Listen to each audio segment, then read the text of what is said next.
I'm really glad you're here tonight. This hour is different from the rest of the day. It doesn't ask you to decide anything.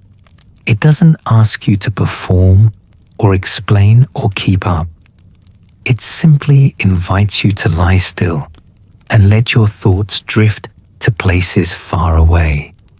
Places that exist now only in the imagination, in the careful records of historians, and in the salt-worn stones that still stand along one of the most beautiful coastlines the world has ever held. As the years pass, nighttime becomes a kind of companion, a place where the mind is free to wander without interruption, where history returns, not as something you must study or memorize, but as something you can simply inhabit, where the distant past feels strangely close, where you can almost hear the wind moving through the rigging of ancient dhows, almost smell the spices carried on warm ocean air, almost feel the particular quality of light that falls on a coral stone city at the very edge of the Indian Ocean. Later in life, the mind doesn't race the way it once did. It reflects, it revisits, it finds the stories that matter and turns them over slowly, like smooth stones in the hand. And it does this most honestly when the lights are off and the world has gone quiet. This space is for those stories, the ones that don't surface during the day, the ones that arrive only when you're alone with yourself, resting and genuinely open to the long, extraordinary sweep of human civilization. So take a slow breath. Let your body soften into the bed and allow this night to carry you somewhere ancient and remarkable, to the edge of Africa, to the shore of the Indian Ocean, to the Swahili coast. And now, before we begin, if this kind of gentle, honest exploration speaks to you, take a moment to like this video and subscribe to the channel. And down in the comments, tell me where you're listening from and what time it is where you are right now. There's something comforting about knowing we're all here together, scattered across time zones, but united in these late hours when the world finally grows still. So settle in, adjust your pillows, find a comfortable position, and know that for the next hour, you're not alone in this journey. You're traveling tonight to one of the history's most remarkable and underappreciated civilizations, a world of ocean winds and coral palaces, of gold and ivory and the scent of cloves, of merchants who built empires not with armies but with sails. Let's begin. You are standing at the edge of the African continent. The Indian Ocean stretches before you, vast and glittering, extending all the way to Arabia and Persia and India and beyond. The air is warm and thick with salt. The wind moves steadily off the water, carrying with it the particular smell of the ocean at low tide, seaweed and brine and something else, something harder to name, something ancient, the smell of a coast that has been inhabited and loved and built upon for more than 1,000 years. The coastline runs roughly 2,000 miles from what is now Somalia in the north, curving down through Kenya and Tanzania, past Mozambique, to the northern tip of Madagascar in the south. It is not a dramatic coastline in the way that some coastlines are dramatic. It does not have towering cliffs or crashing surf. It is low and green and quiet. Mangrove forests line the water's edge. Shallow tidal flats stretch out at low water. revealing sandbars and coral reef systems that make navigation complicated for the uninitiated, but perfectly manageable for those who have grown up reading these waters. Small islands sit just offshore, sheltered from the open ocean by the reef, their interiors dense with palms and fruit trees, their harbors calm and deep enough for large ocean-going vessels. This is where a civilization was born, not all at once, not in a single moment of founding or conquest, but gradually over centuries, as people arrived from different directions and different worlds and discovered that this coast was a place worth staying, worth building, worth naming. Close your eyes for a moment and let the ocean be present with you. You don't have to see it to feel it. You can feel it now, that particular quality of warmth that a coastline holds at night.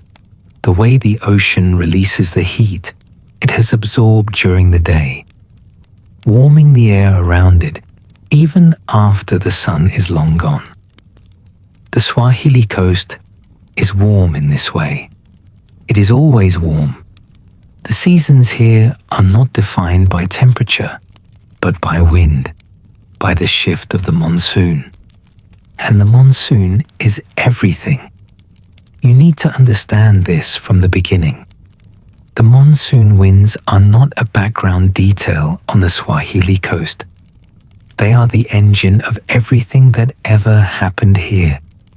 They are the reason this civilization existed at all. Twice a year, with extraordinary regularity, the winds of the Indian Ocean reverse direction.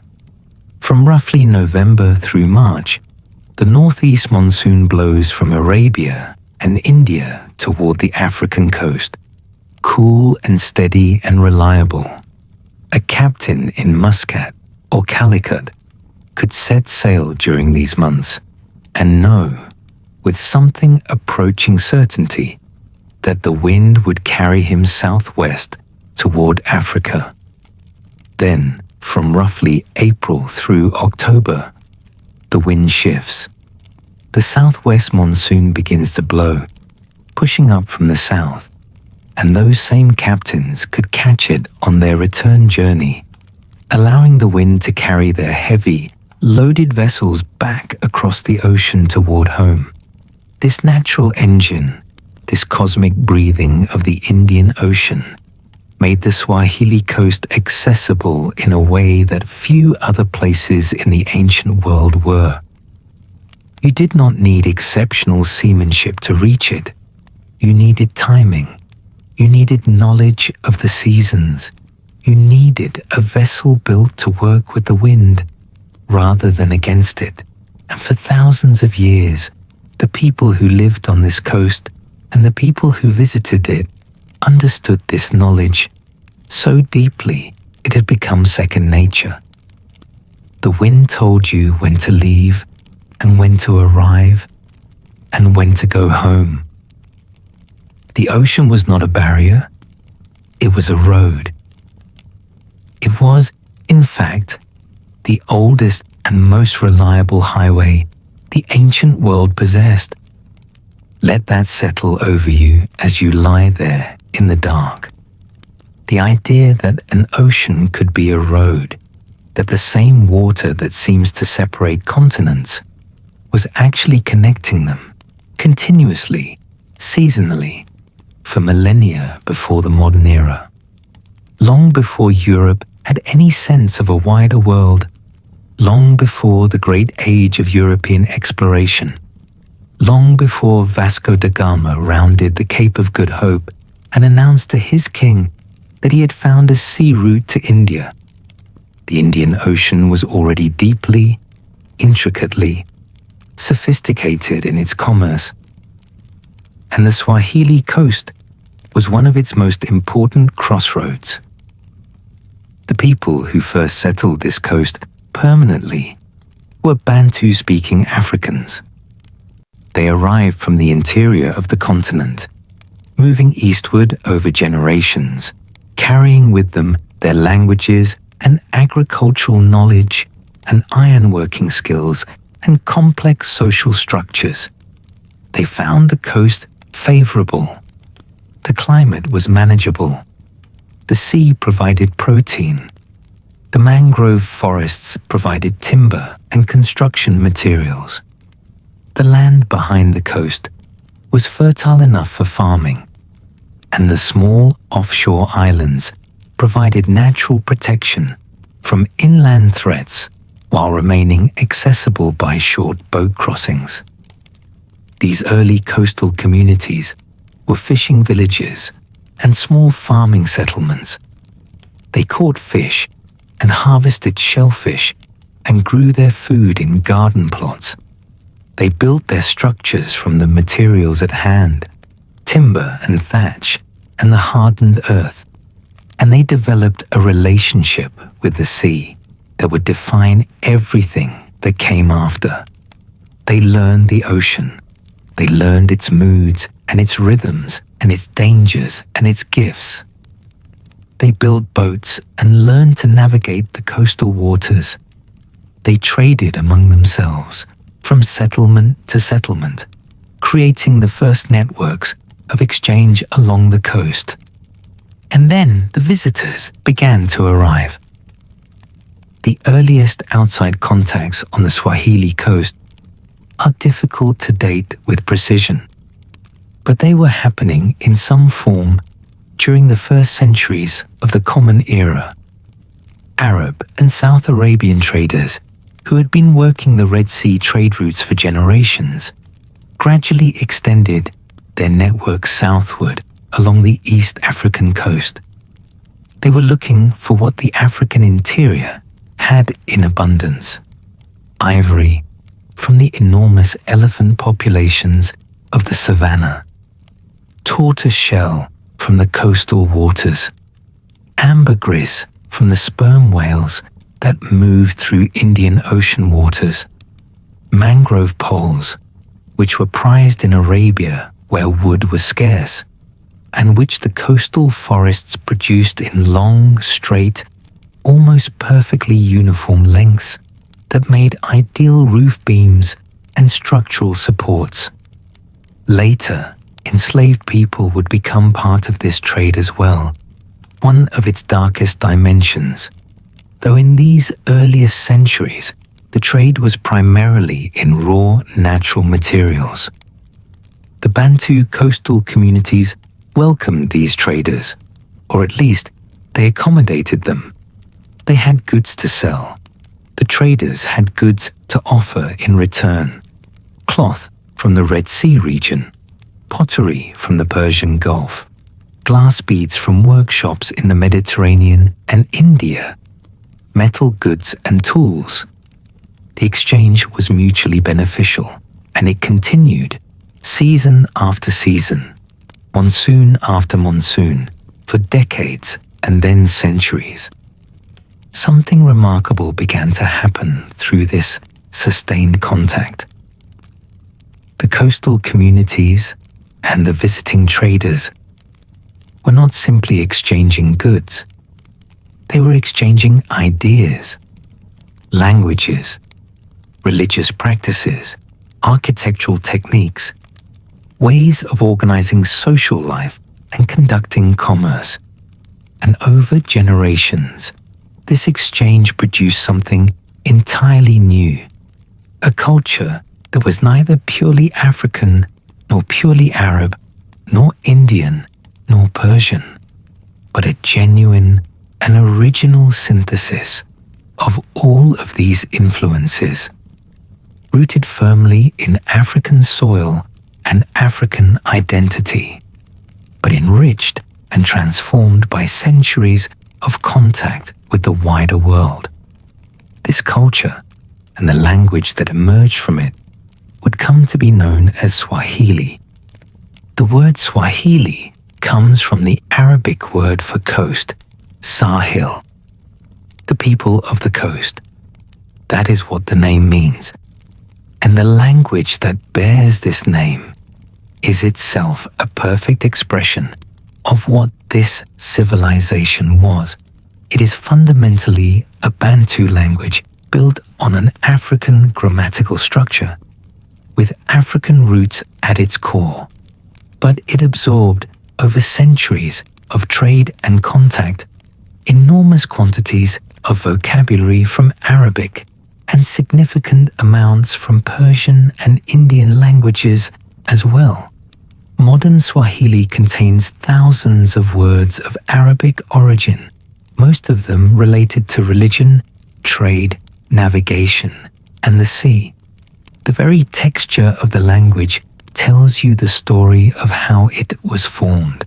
It is a language of encounter, a language of exchange, a language born at the crossroads. Flows. The great Swahili poets of the 20th century were among the most accomplished in the world. They were the first to write in Swahili in the modern sense of the word. They were the first to write in Swahili in the modern sense of the word. They were the first to write in Swahili in the modern sense of the word. They were the first to write in Swahili in the modern sense of the word. They were the first to write in Swahili in the modern sense of the word. They were the first to write in Swahili in the modern sense of the word. They were the first to write in Swahili in the modern sense of the word. They were the first to write in Swahili in the modern sense of the word. They were the first to write in Swahili in the modern sense of the word. They were the first to write in Swahili in the modern sense of the word. They were the first to write in Swahili in the modern sense of the word. They were the first to write in Swahili in the modern sense of the word. They were the first to write in Swahili in the modern sense of the word. They were the first to write in Swahili in the modern sense of the word. They were the first to write in Swahili in the modern sense of the word. They were the first to write in Swahili in the modern sense of the word. They were the first to write in Swahili in the modern sense of the word. They were the first to write in Swahili in the modern sense of the word. They were the first to write in Swahili in the modern sense of the word. They were the first to write in Swahili in the modern sense of the word. They were the first to write in Swahili in the modern sense of the word. They were the first to write in Swahili in the modern sense of the word. They were the first to write in Swahili in the modern sense of the word. They were the first to write in Swahili in the modern sense of the word. They were the first to write in Swahili in the modern sense of the word. They were the first to write in Swahili in the modern sense of the word. They were the first to write in Swahili in the modern sense of the word. They were the first to write in Swahili in the modern sense of the word. They were the first to write in Swahili in the modern sense of the word. They were the first to write in Swahili in the modern sense of the word. They were the first to write in Swahili in the modern sense of the word. They were the first to write in Swahili in the modern sense of the word. They were the first to write in Swahili in the modern sense of the word. They were the first to write in Swahili in the modern sense of the word. They were flows. The great Swahili poets of the coast's golden age understood this, and they composed verse of remarkable sophistication in this language. Poetry that explored love and faith and loss and the nature of the ocean. Poetry that was recited in the coral stone courtyards of city-states whose names you may not yet know, but which were, in their time, among the most prosperous and cosmopolitan urban centers on earth. Of these late-night hours settle over you. Of these late-night hours settle over you like a second blanket. let the distance between your waking life and this ancient coast grow a little smaller. You are going there now. The ocean is before you. The monsoon wind is at your back. The city-states of the Swahili coast reached their first great period of prosperity roughly between the 9th and the 14th centuries of the Common Era. This was the era of formation, of consolidation, of the gradual emergence of organized urban life along the coast. And they were not one city. They were many. Dozens of independent settlements scattered along those 2,000 miles of coastline, each with its own character and its own particular role in the larger network of Indian Ocean trade. Manda, Shanga, Kilwa, Mombasa, Malindi, Zanzibar, Pemba, Mafia, Mozambique, Pate, Lamu, Sofala. These names may land softly in your ears right now as half-familiar music, like words in a language you once almost knew. Let them sit there. Let them take up residence in the quiet places of your mind where the interesting things settle in the late hours. Each of these names represents a community, a harbor, a history, a particular chapter in one of the longest-running and most successful commercial civilizations the world has ever produced. What they shared was the ocean. The Indian Ocean was their common territory, their shared resource, their highway, and their medium and their reason for being. Each city-state controlled a harbor or an island or a stretch of strategically positioned coastline that gave it access to the sea lanes and, equally importantly, to the trade routes that extended inland toward the African interior. Because the goods that the Indian Ocean merchants wanted were not found on the coast. They were found far inland. Ivory came from the elephant country of the Great Savannah. Gold came from the mines and rivers of what is now Zimbabwe, deep in the interior of the southern continent. Iron and copper came from the mining communities of the inland plateaus. These were the goods that made the Swahili coast worth visiting, and the city-states of the coast were the intermediaries who controlled the flow of these goods from the interior to the sea. Think about what that means for a moment. These city-states were not producers, they were connectors. Their great skill was not in agriculture or in mining, but in the complex, delicate, endlessly sophisticated art of maintaining relationships.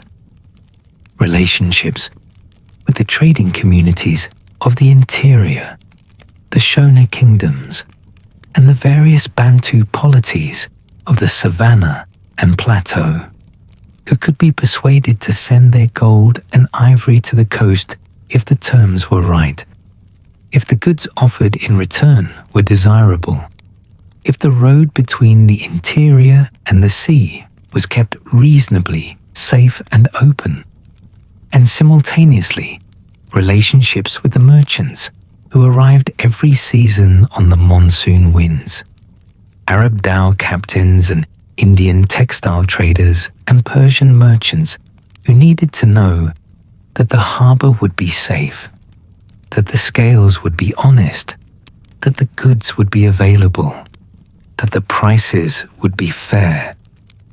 Trust was the currency of the Swahili city-states. Trust and reputation and the carefully cultivated perception of reliability. A city whose merchant class was known to deal fairly attracted more trade. More trade brought more wealth. More wealth funded the construction of grander mosques and more impressive palaces and better harbor facilities, which attracted still more trade and still more wealth. The virtuous cycle could spin for generations when conditions were right. And nowhere did this cycle spin more magnificently for a longer period than on a small island off the coast of what is now southern Tanzania. Kilwa, Kisuani, the island of Kilwa. Let the name rest in your mind for a moment. Kilwa, Kisuani. It means, in Swahili, the island of fish. A humble name for what would become, between roughly the 12th and 15th centuries, the most powerful and prosperous city-state on the entire Swahili coast. Perhaps, for a time, the wealthiest city in sub-Saharan Africa. The island is small, perhaps 12 kilometers long and 4 kilometers wide at its broadest point, sitting just offshore, separated from the mainland by a channel narrow enough to swim across in calm conditions. It is covered with dense coastal vegetation, coconut palms and mango trees, and the thick, tangled growth of the tropical littoral. Coral reefs protect its harbor from the open ocean swells. Its position is strategic in the way that only a trained navigator's eye would initially recognize. It sits at roughly the southernmost point from which a monsoon dhow could reliably sail and still return north on the changing winds. It was, in other words, the last stop on the northward run of the trade winds coming up from the south, and the natural turning point for any vessel that had come down from Arabia on the northeast monsoon and needed to maximize how far south it could travel and still make it home. Kilwa's founders understood this geography intuitively. The founding legend of Kilwa tells of an Arab prince from Shiraz in Persia, a man named Ali ibn al-Hassan, who arrived on the coast with a small fleet and purchased the island from its existing inhabitants, paying with a quantity of cloth. Whether this story is literally true or is a later embellishment designed to provide the city's ruling dynasty with a prestigious foreign origin, historians continue to debate. What is not debated is the result. By the 10th or 11th century, a permanent settlement existed on the island. By the 13th century, it was substantial. By the 14th century, it was extraordinary. You are growing sleeper now. The details are softening slightly at the edges, becoming more like images and less like facts. This is exactly right. Let the history become something you feel rather than something you analyze. You are lying here in the warmth and the quiet, and somewhere on the other side of this darkness, on the other side of the world's great ocean, a city of coral stone is dreaming. The wealth of Kilwa rested on one commodity above all others: gold. Not gold found on the island or even on the nearby coast, but gold from deep in the interior. Gold from the Kingdom of Zimbabwe, from the mines and alluvial deposits of the high plateau more than 1,000 kilometers to the southwest, from the land of the Shona-speaking people who had built, with extraordinary skill and vision, the great stone enclosures of Great Zimbabwe, the massive dry stone walls, the conical tower, the great elliptical enclosure whose construction required the precise fitting of hundreds of thousands of granite blocks without any mortar at all, relying entirely on the precision of the cutting and the weight of the stone. Great Zimbabwe and Kilwa Kisuani were connected. This is one of the most remarkable facts in African history. and it is still not as widely known as it deserves to be. The stone city of the inland plateau and the coral city of the Indian Ocean coast were trading partners. The gold that came from the mines and rivers of the Zimbabwe plateau moved north and east along established trade routes through a series of intermediary communities, gradually making its way to the coast, and then to Kilwa, where it was weighed and exchanged for the goods of the wider world. Chinese porcelain, Persian pottery, Indian textiles of extraordinary quality and variety, glass beads, glazed ceramics from Persia and the Gulf. The archaeological evidence for this connection is striking. In the ruins of Great Zimbabwe, archaeologists have found Persian and Chinese pottery, glass beads, and other goods that could only have arrived through the Indian Ocean trade network. And in Kilwa, they have found the monetary evidence.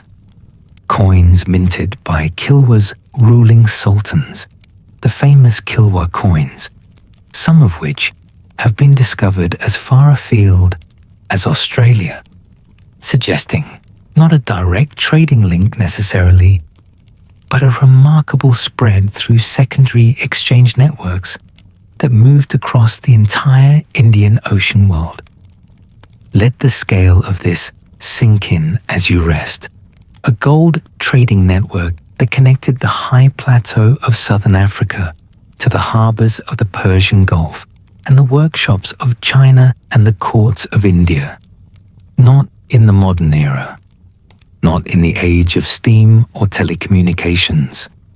In the medieval period, 800 years ago, 700 years ago.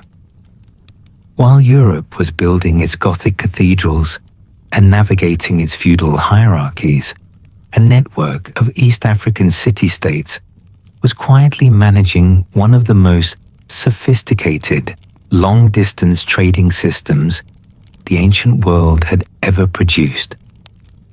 You didn't learn this in school, most likely. Very few people did. And there is something both sad and quietly electrifying about discovering it now, in the late hours, in the comfortable dark of your own bed. The knowledge arrives differently at night. It settles deeper. It connects to something older in your understanding of the world.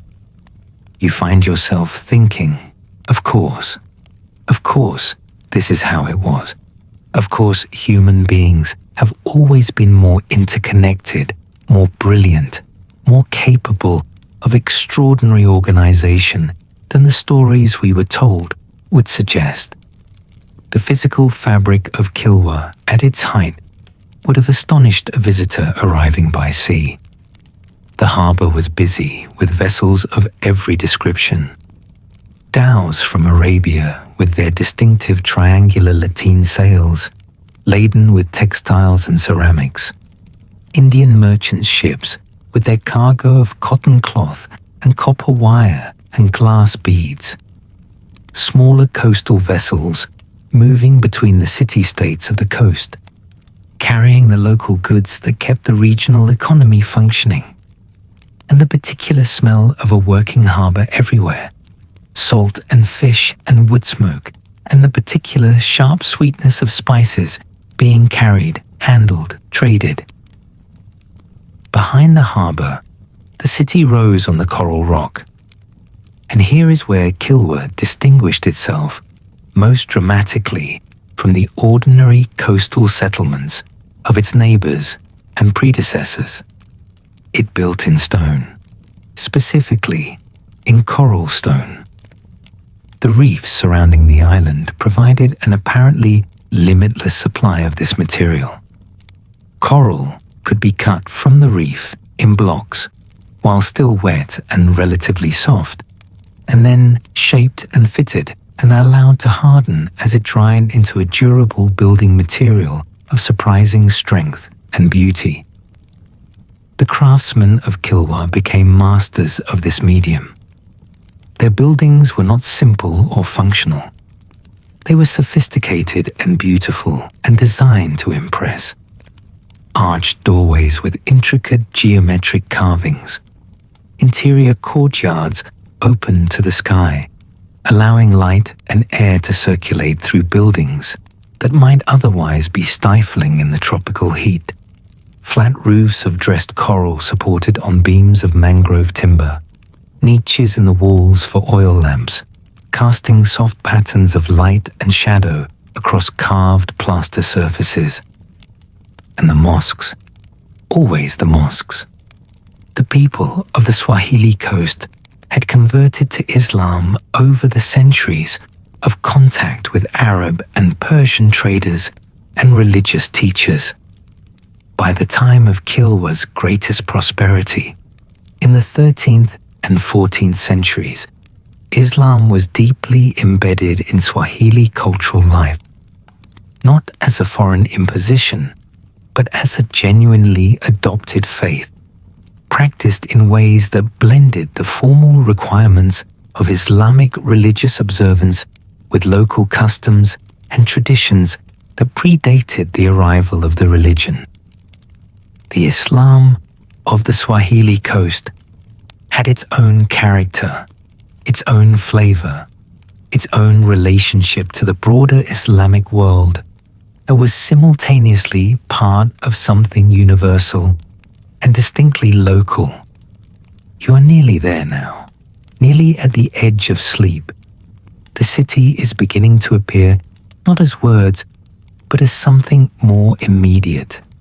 You can almost see the torchlight in the narrow lanes, almost hear the call to prayer floating out across the harbor in the pre-dawn hours, that most ancient and haunting of sounds, the human voice reaching up into the darkness to mark the beginning of another day. Almost feel the cool air that comes in off the water before the sun has risen and the heat has built again. Stay there for a moment, right at that edge. Don't cross it yet. There is still more to feel before you go. The Great Mosque of Kilwa was the largest medieval mosque in sub-Saharan Africa. It was not built all at once, but grew over time, expanded and elaborated by successive sultans who understood that a great mosque was not only a house of prayer, but a statement, a declaration of power and refinement and civilization, a monument visible from the sea to every arriving merchant captain, communicating without words that this was a city of consequence, a city worth dealing with. The mosque's most extraordinary architectural feature was its roof. Rather than the simple flat roofs of ordinary Swahili buildings, sections of the Great Mosque were covered with domes and barrel vaults, supported on elaborately carved coral columns. The engineering required to build these vaults without the benefit of fired brick or concrete or steel reinforcing was sophisticated and demanding. The builders of Kilwa had mastered techniques of arch construction and load distribution that allowed them to create interior spaces of genuine grandeur, spaces that felt, to the worshippers inside them, like something more than the sum of their physical materials. Spaces that felt sacred. You have been in spaces that felt sacred, even if you are not religious, even if the word sacred makes you slightly uncomfortable. You have been in old buildings or ancient sites where something accumulated in the air, where the weight of all the prayers and all the intentions and all the human longing that had been directed upward in that space over centuries seemed to have left a residue, a presence, a quality of atmosphere that had nothing to do with architecture and everything to do with time. Vaults open to the sky, where sections of vaults open to the sky, where sections of roof have collapsed, its columns still standing, its carved niches still visible, its floors still bearing the traces of the civilization that created it. UNESCO has designated it a World Heritage Site. Archaeologists have excavated it carefully, patiently, revealing layer after layer of the city's history.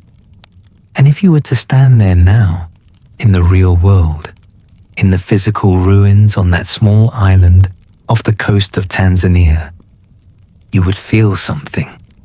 You would feel the accumulated weight of all those centuries. Let that feeling come to you now, as you lie in the dark, as your breathing slows further and your body grows heavier and more still.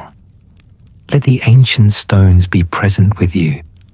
Let the coral walls and the carved doorways and the vaulted roofs and the harbour full of dhows and the smell of salt and spice and wood smoke be here, in this room, at this hour. Let the distance between your bed and the Swahili coast dissolve in the way that distances dissolve in the late hours when the mind grows gentle and the boundaries between things become permeable. A remarkable man named Ibn Battuta arrived at Kilwa in the year 1331. He was a Moroccan scholar and traveller, already several years into what would become one of the most extraordinary journeys in the history of human travel. He would eventually cover more than 70,000 miles, visiting territories across North Africa and the Middle East and Central Asia and South and Southeast Asia and China.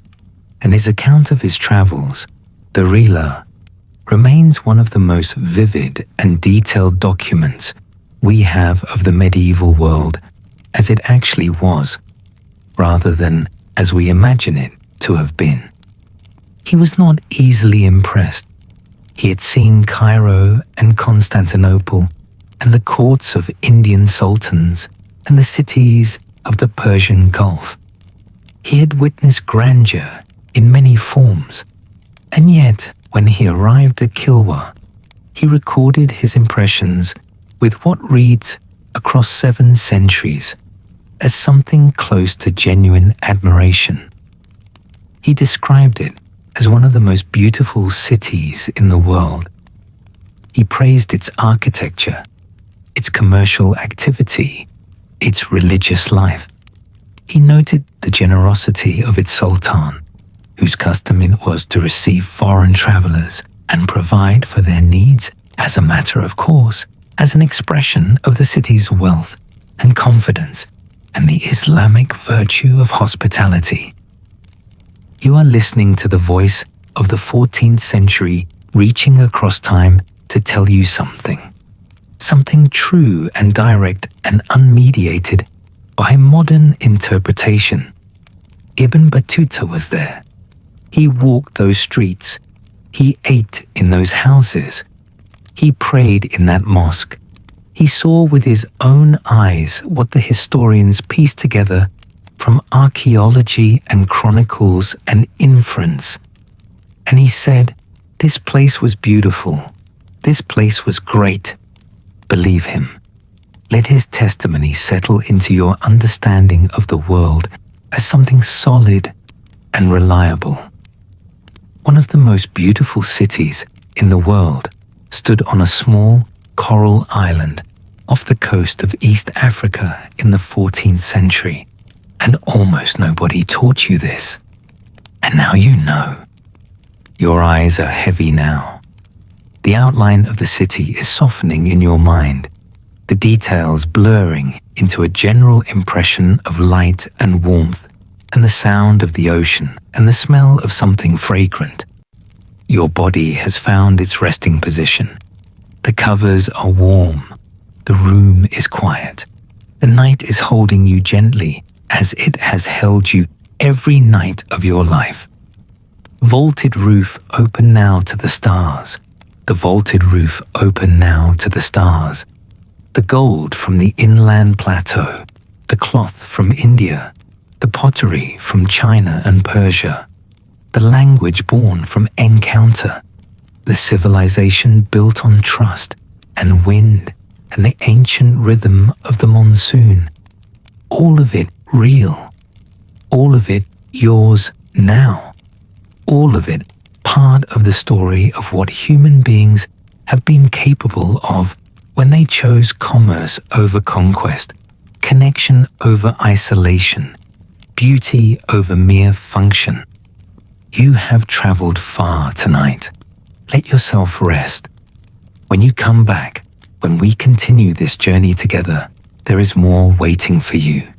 More cities, more stories, more of this extraordinary world at the edge of the ocean where Africa meets the sea and something remarkable was born. Rest now. Breathe. The monsoon will carry you the rest of the way. You are still here, still breathing, still resting in the warm dark of this late hour. And that matters. Somewhere in the quiet architecture of your mind, a small coral stone city on the edge of the Indian Ocean has taken up residence and is waiting for you to come back to it. You are going back now. The monsoon wind is steady. The stars over the ocean are thick and brilliant in the way that stars only are when you are far from artificial light, when the sky is allowed to be as dark as it was always meant to be. Let yourself settle. Let your body grow heavier. Let the pillow receive the full weight of your head. You do not have to hold yourself up tonight. You simply have to be present enough to let the story continue finding you, the way the tide finds the shore, reliably, without effort, because it has no other direction to go. When we left Kilwa, you were standing at the edge of the harbor, watching the dhows move in the early morning light. The water was gold and rose-colored, the way ocean water is just after sunrise, when the sun is still low and the light is still soft and everything it touches looks briefly like something from a dream. The city was waking behind you. The smell of wood fires and salt air and the particular sweetness of tropical vegetation warming in the morning heat. You are holding all of it gently, not gripping it, just letting it be present. We are going to move now, not away from the Swahili coast, but along it. Because Kilwa, magnificent as it was never alone. The city-states of this coast were plural by nature, by geography, by history. They were a family of sorts, competitive and sometimes hostile to one another, but also deeply interconnected, sharing a language and a faith and a culture and an ocean. To understand this civilization fully, you need to feel more than one of them. You need to let the coast unfold in your imagination, the way it would unfold if you were sailing it slowly northward. The African shore always to your left, the open ocean stretching away to your right towards Arabia and India and the wider world. So let us sail north. Let us leave Kilwa behind, its vaulted mosque and its busy harbor and its gold-weighing merchants, and follow the coast upward through the warm blue water toward the islands and harbors that waited there, toward the city-states that were Kilwa's neighbors and rivals, and, in the larger story of this coast, its equals. The first thing you notice, sailing north from Kilwa, is the light. The quality of light on the Swahili coast is unlike light anywhere else you have been. It is intensely clear and slightly golden, even at midday, even in the height of the dry season when no clouds soften it at all. It makes the watercolors extraordinary. Turquoise in the shallows over the sand, deep green over the seagrass beds, pure cerulean blue in the deeper channel water. You're watching all of this from the deck of a dhow, the triangular sail above you, pulling steadily in the afternoon breeze, the hull moving through the water with that particular rocking motion that is uncomfortable for the first day and then, by the third day, has become the baseline of your physical experience, the rhythm your body has learned and accepted and begun, quietly, to love. The crew moves around you with an economy of motion that comes from having done this 1,000 times. They know these waters the way you know your own neighborhood. They read the color of the water and the texture of the wind and the angle of the swells with an ease that looks effortless and is in fact the result of lifetimes of accumulated knowledge passed carefully from one generation to the next. The islands come first. Mafia Island appears off to the starboard side, low and green, its western shore facing you as you pass. Mafia was always one of the quieter members of the Swahili Coast family, more agricultural than the great trading centers, more focused on the local than the global, but present in the network nonetheless, contributing its coral stone and its fish and its coconut products to the larger economy of the coast. The island is still inhabited today. People fish its reefs and grow their food in its fertile interior and live lives connected to the sea that would, in their basic texture, be recognizable to their ancestors of 1,000 years ago. You pass Mafia in the late afternoon and anchor in a sheltered bay as the sun goes down. The cook on board makes a meal from fresh fish caught that morning, flavored with coconut milk and a spice combination that is distinctly of this coast. Not purely Arab in its flavor and not purely African, but something synthesized, something that could only have been created at a crossroads where different culinary traditions met and merged over generations. You eat as the stars appear one by one above you, the Southern Cross low on the horizon behind you, the familiar northern constellations rising ahead. Let the warmth of that meal be present with you now. Let the salt and the spice settle into you the way the coast itself is settling, gently, without demand. North of Mafia, the coast begins to change character. The mainland shore becomes more irregular, more indented, cut through with river mouths and tidal channels and stretches of dense mangrove forest. The offshore islands become more numerous, and the harbour towns become more frequent, each one a variation on the Swahili theme, each one built from coral stone and organized around its relationship to the sea, each one operating its own version of the ancient commerce that defined life on this coast. You are passing through a world of towns, not a wilderness. A settled, inhabited, commercially active world where the ocean is a street and the monsoon is a schedule. And every harbour is a node in a network that extends ultimately across the entire known world. Zanzibar appears in the distance before you reach it, the silhouette of its central ridge, visible from the sea on a clear day, rising above the flat coastal fringe. Zanzibar. The name itself carries the centuries. It comes from the Persian and Arabic words for the land of the Zenj, the Black Coast, and it has been carrying that name, or something close to it, for more than 1,000 years. The island is larger than Kilwa, roughly 80 kilometers long and 30 wide.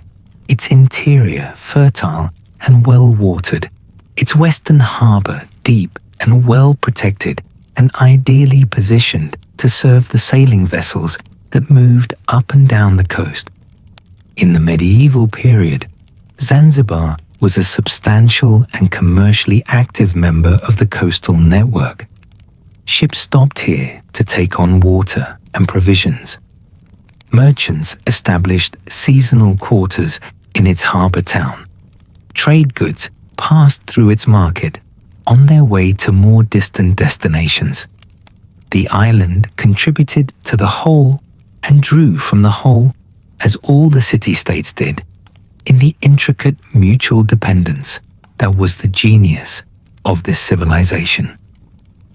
Tonight, you are in the medieval city, in the dhow-filled harbor, in the coral stone lanes that wound between the merchant houses of a prosperous island community. That is the Zanzibar you are visiting. That is the one that belongs to this night and this journey. You are walking those lanes now. The stone is warm under your feet, having absorbed the day's heat. The buildings rise on both sides of you, their upper stories nearly touching across the narrow passage, creating a shaded corridor that is cooler than the open street. Carved wooden doors face you at intervals, each one an expression of its owner's wealth and taste and cultural identity. The doors of the Swahili Coast are worth pausing over. They were, and in the old towns that have survived they remain, extraordinary works of craft. Thick teak or mahogany, carved with intricate geometric patterns and floral motifs, and in some cases, with inscriptions from the Quran worked into the decorative scheme so seamlessly that the sacred and the aesthetic became inseparable. The doors spoke. They communicated status and piety and connection to the wider Islamic world. They were the face that a household presented to the public street, and the craft that went into them reflected how seriously that face was taken. Behind those carved doors, life was organized around interior courtyards. The public face of the building was closed, private, giving nothing away. But inside, beyond the carved threshold, a different world opened. Light fell from above, from the open sky over the central court. A fountain might play in the center, the sound of water a luxury and a coolant in the tropical heat. Rooms opened onto the courtyard from all four sides, each one furnished with the goods of the Indian Ocean trade.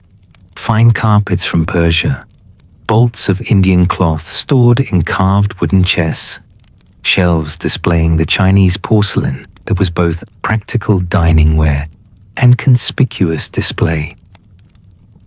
You're sitting in one of those courtyards now.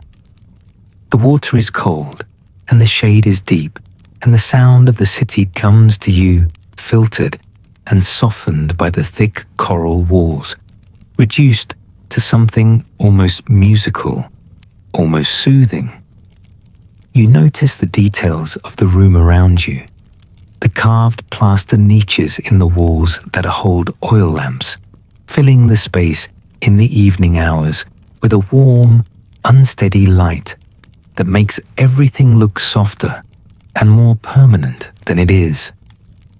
The ceiling beams of mangrove wood, straight and dark, fitted together without nails, using the traditional joinery of the coast's master carpenters. A ceramic bowl on a low table, glazed in the deep blue and white of Persian manufacture, filled with dates and small citrus fruits whose sharp, clean smell cuts through the heat. These are the material conditions of a comfortable merchant life in a successful Swahili city-state. These are the physical details of what prosperity meant here. Not gold hoarded in a vault, but beauty used daily. Objects of quality made part of the texture of ordinary life.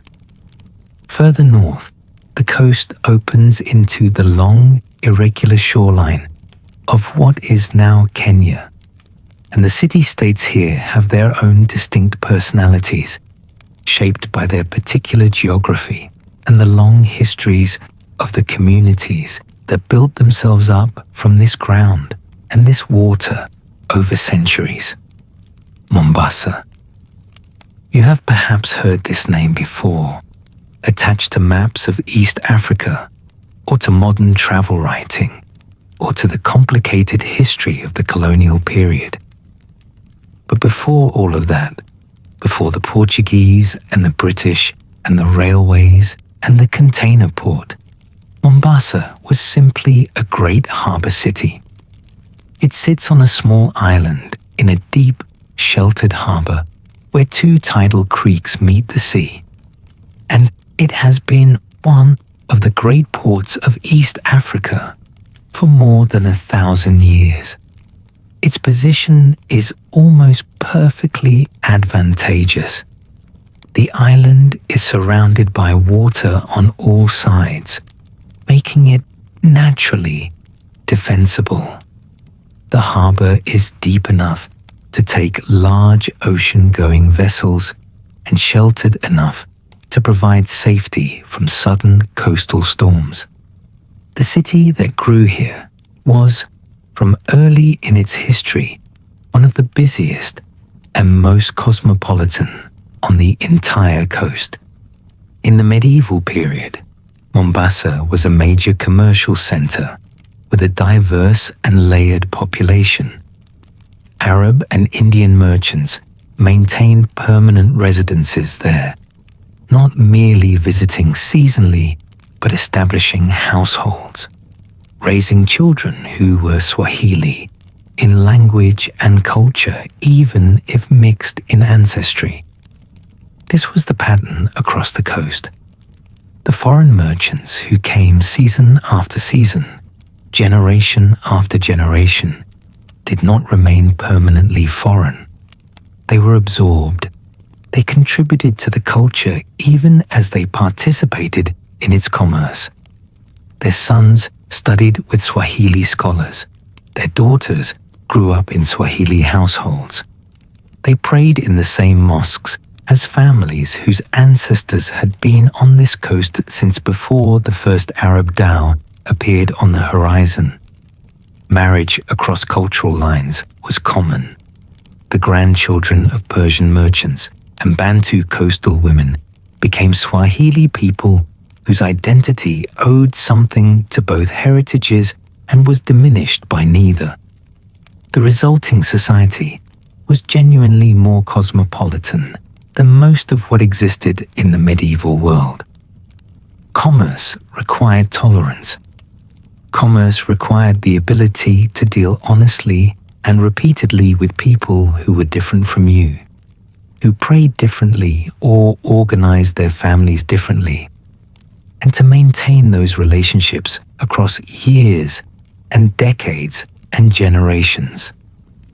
The city-states that succeeded at this over the long term became the ones whose merchant classes had internalized tolerance as a basic operating principle, not as a moral virtue necessarily, though the Islamic emphasis on fair dealing in commerce reinforced it, but as a straightforward requirement of doing business in a world made of different people and different traditions and different ways of understanding what mattered most.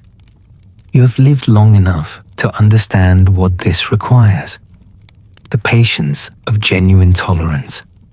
The discipline of sitting across from someone whose worldview differs significantly from yours and finding the ground of common interest without demanding that they become more like you before you will deal with them fairly. The willingness to learn the other person's customs, to understand what they value, to communicate in ways that acknowledge their framework even when it differs from your own. These are not easy lessons. They take decades to learn with any depth. Many people never fully learn them. The merchants of the Swahili coast absorbed them over generations, built them into the structure of their commercial culture, trained their children in them as a matter of professional survival, and produced something remarkable as a result. A civilization rooted in negotiation rather than domination. A culture that found indifference not a threat, but a resource. The city of Lamu deserves a long, slow moment of attention. Settle deeper into your pillow as we come to it. Let your breathing become a little slower still. Let the warmth of the bed hold you more completely. Lamu sits at the northern end of the Kenyan coast, on a small island protected from the open ocean by a larger island to the east. Its harbor, a calm, shallow channel that fills and empties with the tide.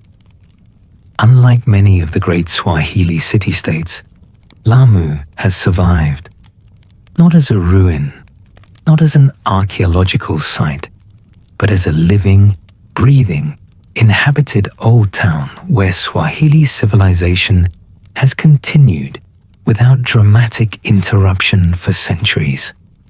The old town's narrow coral stone lanes, its carved wooden doors, its multi-story merchant houses with their interior courtyards and elaborate plasterwork, its mosques and its waterfront are all substantially intact. People still live in those buildings. Children run in those lanes. The call to prayer still rises from the minarets and falls out over the harbor channel in the pre-dawn dark, the way it has been doing in some form for 1,000 years. There is something deeply moving about a place that has been continuously inhabited for that long.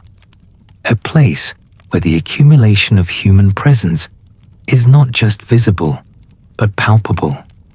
Where generation after generation of people have cooked meals in those kitchens and argued in those courtyards and fallen in love in those rooms and mourned their dead from those doorways and begun again the next morning.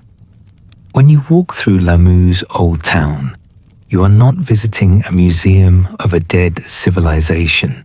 You are visiting a civilization that is still happening, still evolving, still making its own decisions about which parts of its inheritance to carry forward and which to allow to change. The people of Lamu are the living inheritors of one of the most sophisticated urban traditions in African history, and they carry that inheritance with a naturalness and an ease that is itself a form of eloquence. Lamu was always known among the city-states of the coast as a center of Islamic scholarship and Swahili literary culture. The great tradition of Swahili verse composition, the utendi form, the long narrative poem with its intricate rhyme scheme and its capacity to carry complex religious and philosophical themes, flourished here with particular intensity. The scholars of Lamu corresponded with scholars in Mombasa and Zanzibar and across the wider Islamic world, debating questions of theology and jurisprudence in ways that engaged the global intellectual conversation of medieval Islam while remaining rooted in the particular conditions of coastal East Africa. They were scholars and also merchants and also fishermen and also poets. The boundaries between those identities were not rigid. Knowledge and commerce and the sea were woven together here into a single fabric, the way they were in all the great trading civilizations of the Indian Ocean world, where a man who could navigate by stars and bargain effectively in 3 languages and compose a creditable verse in the classical form was simply considered educated, simply considered prepared for adult life on this coast. You are lying very still now. The warmth has spread through your entire body. Your hands have uncurled. Your jaw has released. You are approaching a threshold, a doorway between the waking world and the dreaming one. And on the other side of it, if you let yourself pass through, the city of Lamu is waiting. Its narrow lanes, its carved doors, its scholars bent over manuscripts in the lamplight, its poets composing verses about the ocean and the faith and the bittersweet beauty of a world that is always passing. Stay at that threshold for just a little longer. There is still more to hold before you cross. Because the history of the Swahili Coast is not only a story of prosperity and cosmopolitan culture and beautiful synthesis, it is also a story of disruption, of the violent intrusion of an outside power that neither understood nor valued what it found, of an ending that cracked the world of the city-states in ways from which the greatest of them never fully recovered. In the year 1498, a Portuguese fleet commanded by Vasco da Gama rounded the southern tip of Africa and entered the Indian Ocean. Da Gama was looking for a sea route to the spice-producing regions of Asia, a route that would allow Portugal to bypass the Muslim-controlled overland trade routes that had for centuries given Arab and Persian merchants their advantage in the eastern trade. He found not just a route, but an entire world he had not expected, a world of sophisticated harbor cities and established commercial networks and a level of urban refinement that exceeded, in some respects, anything he had seen in Europe. What followed was not trade, it was conquest. The Portuguese had no interest in joining the established commercial networks of the Indian Ocean as equal partners. They wanted control. They wanted to impose duties on all shipping through waters they claimed to dominate. The city-states that resisted were answered with cannons. Portuguese warships bombarded coastal cities that refused to submit. Kilwa was sacked in 1505, its great palace looted, its merchant class terrorized into compliance. Mombasa was attacked and burned, not once but multiple times over the following century. The delicate networks of trust and relationship that had sustained the city-state's prosperity for centuries were torn apart by the imposition of a protection racket enforced by gunpowder and iron. This knowledge settles heavily, even here, even in the comfortable dark of your bed, even with sleep so close you can feel its edge. You have lived long enough to understand that beautiful things are fragile, that what takes centuries to build can be unmade in years, that sophistication and refinement do not protect a civilization from the appetite of outside power. These are not abstract lessons. They are written into the history of every culture that ever existed, and the Swahili Coast is one of the most vivid examples. But you also know something else. You know that destruction is rarely total. The Portuguese never fully controlled this coast. Their presence was violent but thin. They built their fortress at Mombasa, Fort Jesus. that massive coral stone fortification whose walls still stand on the headland above the old harbour. But the Swahili people continued. The culture continued. The language continued. The faith continued. The poetry continued. The carved doors continued. The meals cooked with coconut milk, and the prayers offered at dawn, and the poems composed in the lamplight continued.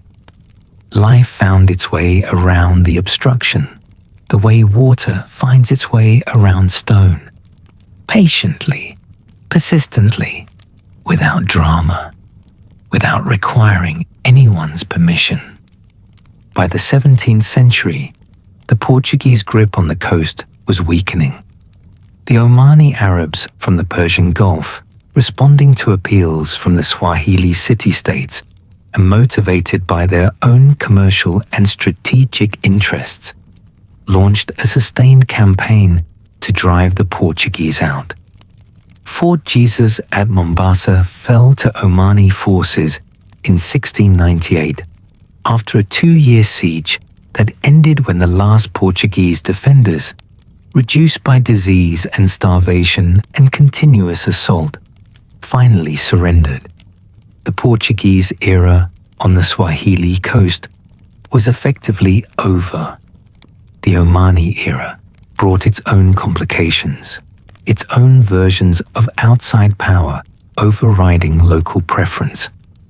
But through all of this, through every wave of foreign influence and every attempt to redirect or control what the coast produced, the culture endured. The Swahili language, rather than being extinguished by these pressures, grew.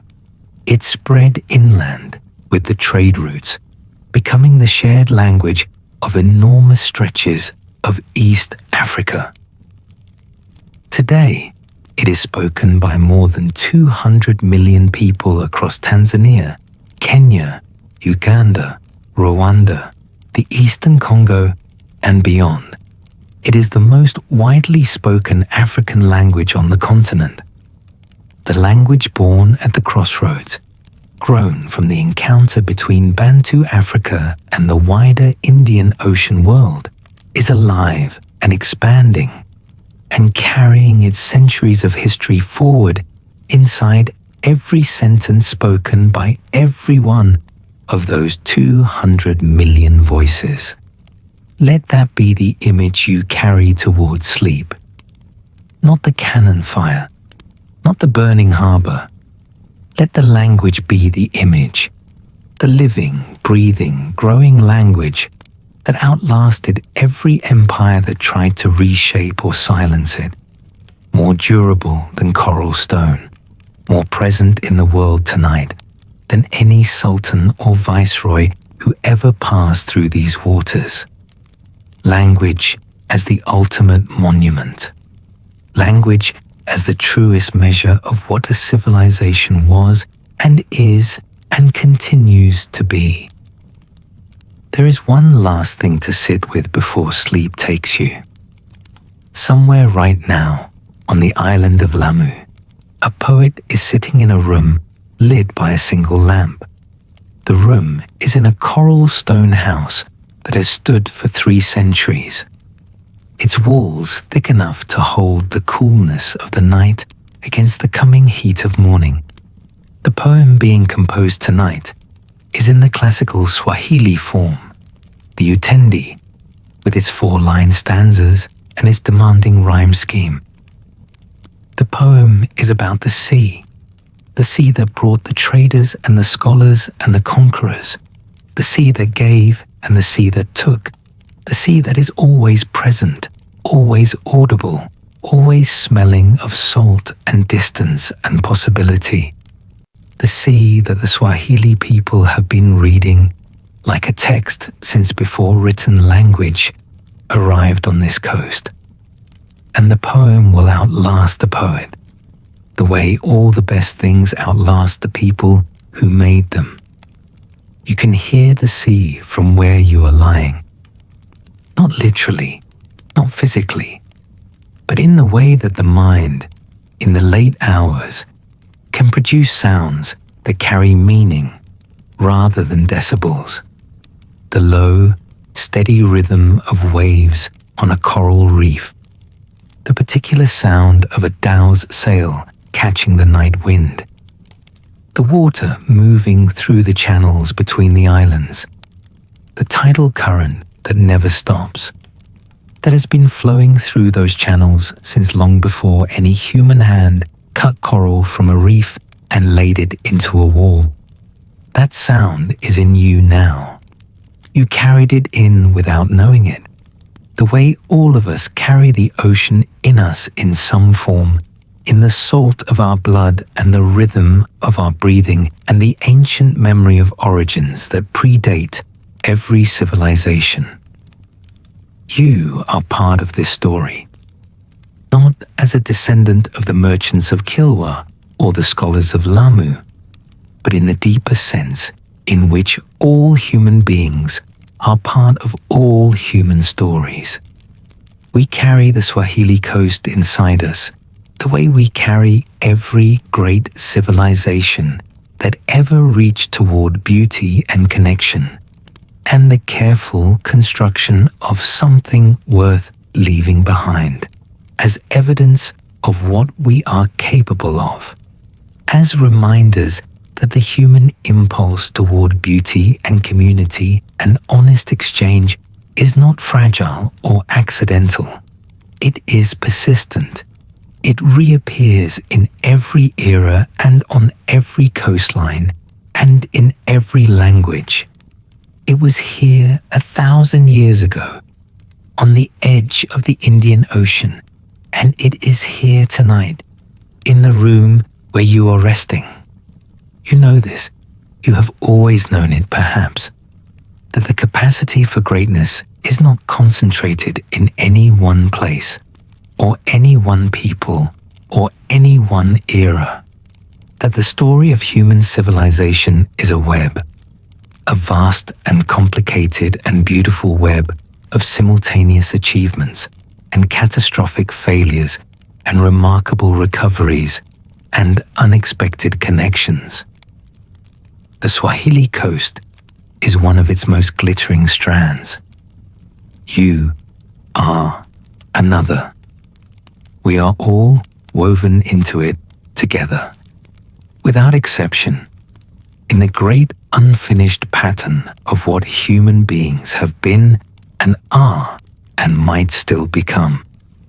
The sound of the Arabic call to prayer, the sound of the Arabic call to prayer, mixing with the Bantu rhythms of Swahili speech. Be real.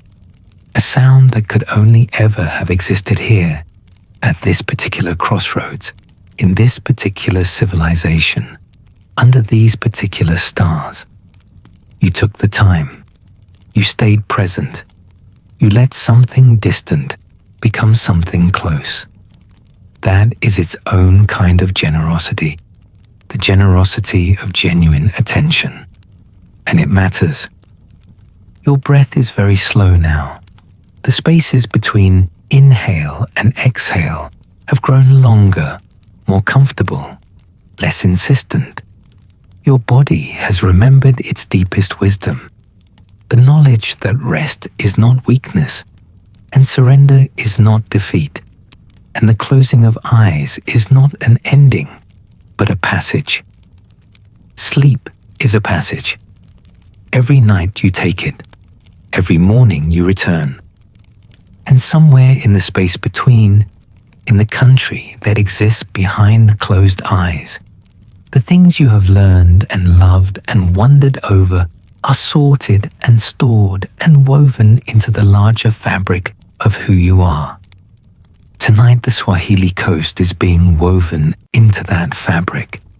Kilwa and its coral vaults, Zanzibar and its carved doors, Lamu and its poets, Mombasa and its harbor full of dhows, the monsoon that made it all possible, the language that outlasted everything, the civilization that proves once again and always again that human beings in all their diversity have always been reaching toward the same things: beauty, connection, understanding, a world that makes sense, a harbor safe enough to call home. Let it settle now. Let the images soften into impressions, and the impressions soften into feeling, and the feeling become simply warmth, simply the quiet satisfaction of having gone somewhere real tonight, having let the world be larger and more extraordinary than the ordinary hours usually allow. You brought curiosity and genuine openness to this night, and that matters more than you know. It is enough. The coral city is dark now. The harbor is still. The last lamp in the scholar's window has gone out. The dhows rock gently at their moorings, their sails furled, their holds empty, waiting for morning and cargo and the returning wind. The stars overhead are the same stars that the navigators of the Indian Ocean read like a text for 1,000 years. The same stars that watch the rise and the glory and the long, complicated survival of this coast and its people. They are watching you now too, through the ceiling and the roof and whatever distance exists between where you are lying and the open sky.